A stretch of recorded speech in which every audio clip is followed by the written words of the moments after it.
This is Umair. Hope you are doing well. Welcome to my channel. Why not Umair? In this video, before starting the video, please like and subscribe my channel and like this video. ठीक है? In this video, we can talk about financial crisis in the global world. ठीक है?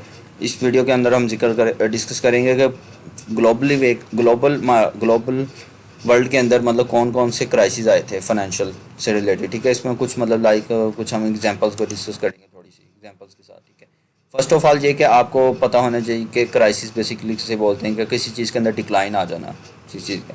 इसके अंदर मतलब सबसे पहली जो चीज़ है ना वो है कि आप कोई किसी भी जगह के ऊपर कोई क्राइसिस आते हैं तो वो उसकी कुछ स्टेजेस होती हैं। उसकी एक स्टेज होती है, दूसरी स्टेज होती है एंड थर्ड स्टेज होती है। तीनों स्टेजेस का जो ना मर्ज करके जो एक एग्जांपल के अंदर बताया हुआ है ना वो ये टेबल है। अगर आप इस टेबल को गो थ्रू कर लेते हैं तो देन आपको वो सारी इलेबोरेट हो जाएंगी। ठीक है, इसको मैं थोड़ा सा डिस्कस करता हूँ। फर्स्ट जो स्टेज होती है ना उसके अंदर आपको क्या होता है कि फाइनेंशियल क्राइसिस आते हैं। फर्स्ट स्टेज होती है फाइनेंशियल क्राइसिस होती है। सेकंड स्टेज होती है कि उससे ये होता है कि आपकी करेंसी का क्राइसिस आता है। और लास्ट जो स्टेज होती है ना उसके अंदर होता है कि आपको करेंसी का भी क्राइसिस आता है और फाइनेंशियल दोनों का क्राइसिस को मिलाकर इसके होता है कि आपकी इकॉनमी के ऊपर बैड इम्पैक्ट पड़ता है। तो मतलब लाइक ये कि अगर आपके पास कोई भी क्राइसिस से रिलेटेड क्वेश्चन सर आस्क करते हैं तो आपने उसको इन तीन कैटेगरीज से रिलेट करते हुए आपने उसका आंसर करना है। लाइक फर्स्ट ऑफ ऑल आपने डिस्कस फर्स्ट स्टेज को मैं डिस्कस करूंगा। इसके अंदर है कि फाइनेंशियल क्राइसिस क्या होते हैं कि बेसिकली फाइनेंस से रिलेटेड आपको कोई क्राइसिस आ रहे हैं। तो इस आपको अगर इससे रिलेटेड अगर कोई क्राइसिस आता है तो आपने क्या करना है, मतलब इसके अंदर क्या चीज़ होती है। फर्स्ट स्टेज को मैं डिस्कस करूँगा। इसके अंदर जो फर्स्ट है उसके अंदर ये कि इसकी जो फर्स्ट स्टेज होती है ना इसके अंदर फाइनेंशियल क्राइसिस क्यों आते हैं, इसके पीछे रीज़न होती है ना। सबसे बेसिक जो रीज़न होती है वो होती है weak supervision and lack of expertise. मतलब आपके पास प्रॉपर मैनेजमेंट नहीं होती और आपके पास एक प्रॉपर मैनेजमेंट नहीं होती और आपने अच्छी स्ट्रेटजीज़ को यूज़ नहीं किया होता है। आपकी सुपरविजन लीडरशिप जो होती है बहुत ज़्यादा वीक होती है। ठीक है, इसकी जो बेसिक रीज़न होती है, इसके दो पार्ट्स बताए हुए हैं कि फिजिकल इम्बैलेंसेस का यूज़ किया हुआ है कि आपकी जो फाइनेंशियल पोजीशन होती है ना वो बहुत ज़्यादा डिस्टर्ब हो जाती है। ठीक है, इसके अंदर ये होता है कि मतलब अकाउंट अगर गवर्नमेंट है, गवर्नमेंट के एक्सपेंसेस ज़्यादा हो जाते हैं रेवेन्यू से। गवर्नमेंट रेवेन्यू कम अर्न कर रही होती है, एक्सपेंसेस इंक्रीज़ हो जाते हैं। फिजिकल इम्बैलेंसेस इसको बोलते हैं। फर्स्ट स्टेज के अंदर क्या होता है कि अगर फर्स्ट स्टेज अकर होती है किसी भी क्राइसिस के अंदर जिसको हम फाइनेंशियल क्राइसिस करते हैं, तो इससे क्या होता है, इससे जो रिजल्ट निकलते हैं इससे ये होता है कि एक तो ये होता है कि आपका इंटरेस्ट रेट इंक्रीज़ हो जाता है। आपने अगर ग्लोबली वे के अंदर कहीं से लोन लिया हो तो उसका इंटरेस्ट रेट इंक्रीज़ हो जाएगा। और उसके अलावा आपने दूसरे नंबर पे ये कि एसेट्स जो बाई की होते हैं ना उनकी प्राइजेस डिक्लाइन हो जाती हैं। ये सारा कुछ इसके अंदर राइट किया हुआ है। Increase in the interest rate की प्राइस, इंटरेस्ट रेट इंक्रीज़ हो जाता है। जो आपने मतलब डेट लिया हुआ है उसकी वो इंक्रीज़ हो जाता है। उसके अलावा जो आपके एसेट्स होते हैं उसकी प्राइस डिक्लाइन हो जाती है। उसके अलावा अनसर्टेनिटी इंक्रीज़ हो जाती है। अनसर्टेनिटी से मुराद रिस्क आपका इंक्रीज़ हो जाता है फर्स्ट स्टेज के अंदर। ठीक है, अब दूसरी स्टेज क्या है, दूसरी स्टेज जो है करेंसी क्राइसिस। करेंसी क्राइसिस के अंदर क्या होता है, करेंसी क्राइसिस बेसिकली ये होती है कि आपकी कोई बैंक वगैरह या कोई स्टॉक मार्केट वो उसको बैंकरप्टी का केस हो गया तो उस सूरत में क्या होता है जो आपकी करेंसी है वो डी वैल्यू हो जाती है। डी वैल्यू होने से क्या होता है कि जो गवर्नमेंट जो आपका इंटरेस्ट रेट है वो कम हो जाता है। उससे ये होता है कि आप इंटरेस्ट रेट कम होने से क्या होता है कि आप एसेट्स की प्राइसेस डिक्लाइन हो जाती हैं और रिस्क ज़्यादा हो जाता है।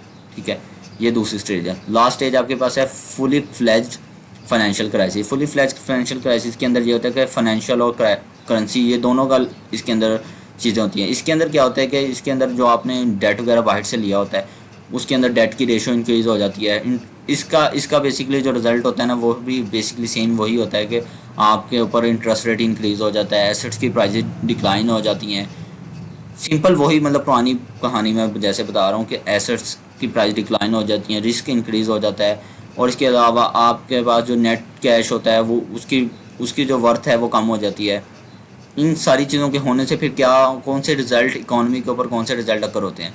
इकॉनमी के ऊपर क्या होता है कि इससे ये होता है कि अनएम्प्लॉयमेंट आ जाती है। अनएम्प्लॉयमेंट से ये होता है कि इन्फ्लेशन ज़्यादा हो जाती है। इन्फ्लेशन से ये होता है कि आपकी कंट्री की इकॉनमी कंडीशन बहुत ज़्यादा बैड हो जाती है। ठीक है, ये तीन तरह के क्राइसिस का जिक्र किया हुआ है कि मतलब लाइक कोई भी कॉन्सेप्ट सर पूछ लेते हैं तो हमने इन तीन क्राइसिस को जिक्र करना है, डिस्कस करना है। अगर आप इस टेबल को गो थ्रू कर लेंगे तो बिल्कुल ही सिंपल है इसमें। ठीक है, इसमें कोई ज़्यादा लॉजिक नहीं लिखी हुई। सबसे पहली एग्जांपल इसमें दी हुई है साउथ कोरिया की कि साउथ कोरिया के अंदर कब क्राइसिस आया था और साउथ कोरिया ने उसको ओवरकम कब किया। 1997 टू 1998।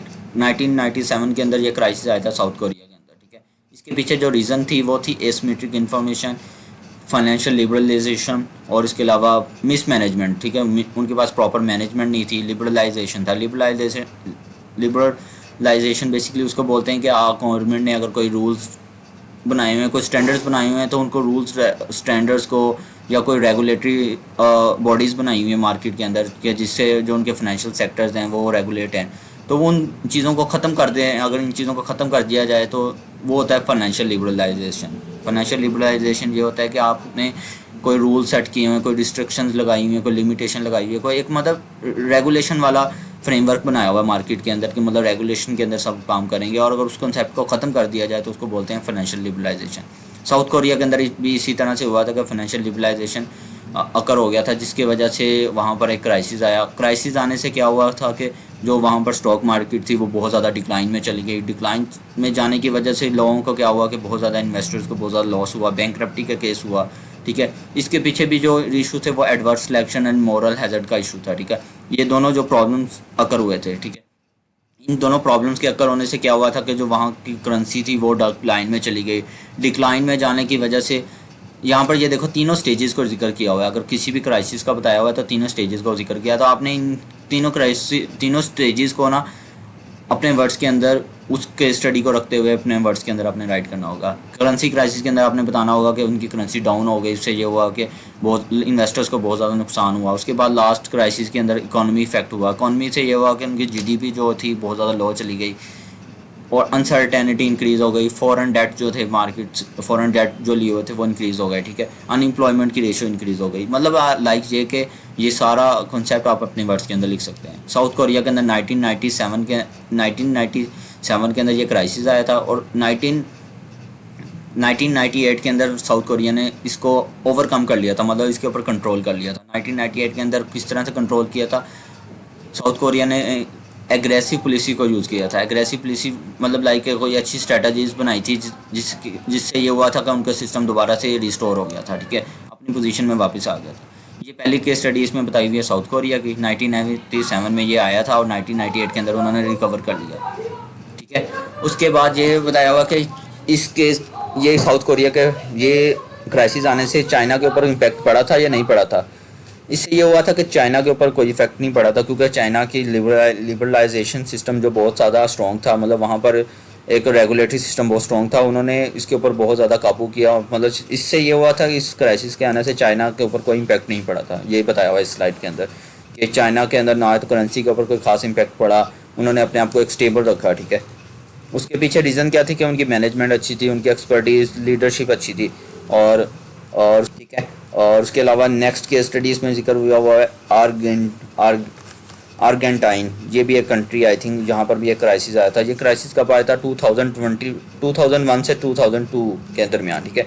2001 के अंदर ये क्राइसिस आया था। क्राइसिस आने की वजह से वहाँ की भी इकॉनमी डिक्लाइन में चली गई थी। जो स्टॉक के अंदर लोगों ने इन्वेस्ट किया था वो बहुत ज़्यादा डिक्लाइन हो गया था और लोगों को बैंकरप्टी का इशू फेस करना पड़ा था, ठीक है। इस और वहाँ पर जो करेंसी थी वो भी डीवैल्यू हो चुकी थी, ठीक है। उनकी जो जीडीपी थी लो चली गई थी। अनएम्प्लॉयमेंट की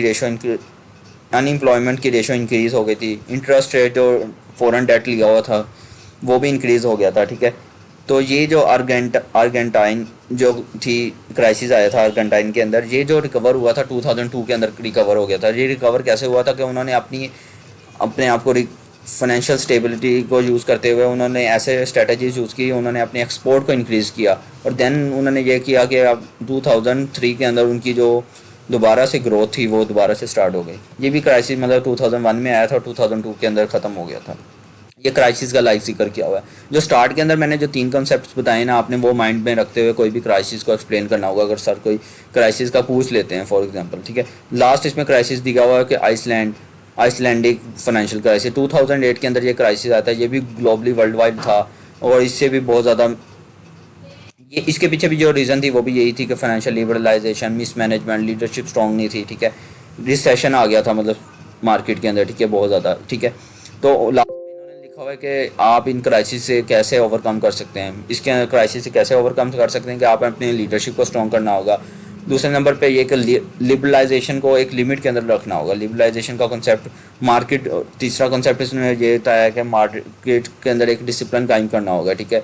एक स्ट्रेटजीज बनानी होंगी, स्ट्रॉन्ग लीडरशिप कायम करनी होगी, ठीक है, फाइनेंशियल स्टेबिलिटी रखनी होगी, ठीक है, ताकि ये इसको ओवरकम किया जा सके फाइनेंशियल क्राइसिस को। तो होपफुली आपको ये अंडरस्टैंड हुई होगी स्लाइड्स। बेसिकली जो हमारी स्लाइड्स है ना इस दफ़ा सिलेबस के अंदर, वो ज़्यादा ऐसी नहीं है कि मतलब आप उसको कहेंगे उसको क्रैम करा करें, सिर्फ इसको गो थ्रू करें, इसके मीनिंग्स का पता होना चाहिए, कॉन्सेप्ट पता होना चाहिए भाई। बाकी जो क्वेश्चन है उसको ओन वर्ड्स के अंदर आप अपने डिफाइन करें, कुछ कोई कोई एग्जांपल कोट कर लें या किसी भी वे के अंदर, ठीक है। तो होपफुली आपको काफ़ी ज़्यादा अंडरस्टैंडिंग हुई होगी। मैंने ये तकरीबन सारे चैप्टर्स का जिक्र किया है इसमें, ठीक है। तो मेरी अप्रिसिएशन के लिए आपने मेरी वीडियो को लाइक एंड सब्सक्राइब लाजमी करना है चैनल को। मुझे मैक्सिमम अपनी क्लास से जितने मैंने लोगों के साथ ये चैनल लिंक शेयर किया है, वो अगर मेरी वीडियो को वॉच करें तो काइंडली मेरे चैनल को सब्सक्राइब भी करें और वीडियो को लाइक एंड कमेंट भी मुझे दें कि ये वीडियो आपको कुछ इससे समझ आया है या नहीं आया, ठीक है, कितनी हेल्पफुल हुई है आपके लिए ये वीडियो, ठीक है। तो होपफुली आपको ये वीडियो हेल्पफुल हुई होगी, ठीक है। तो दुआओं में याद रखिएगा। Best of luck, best wishes for first exam, ठीक है। थैंक यू सो मच, जज़ाकल्लाह।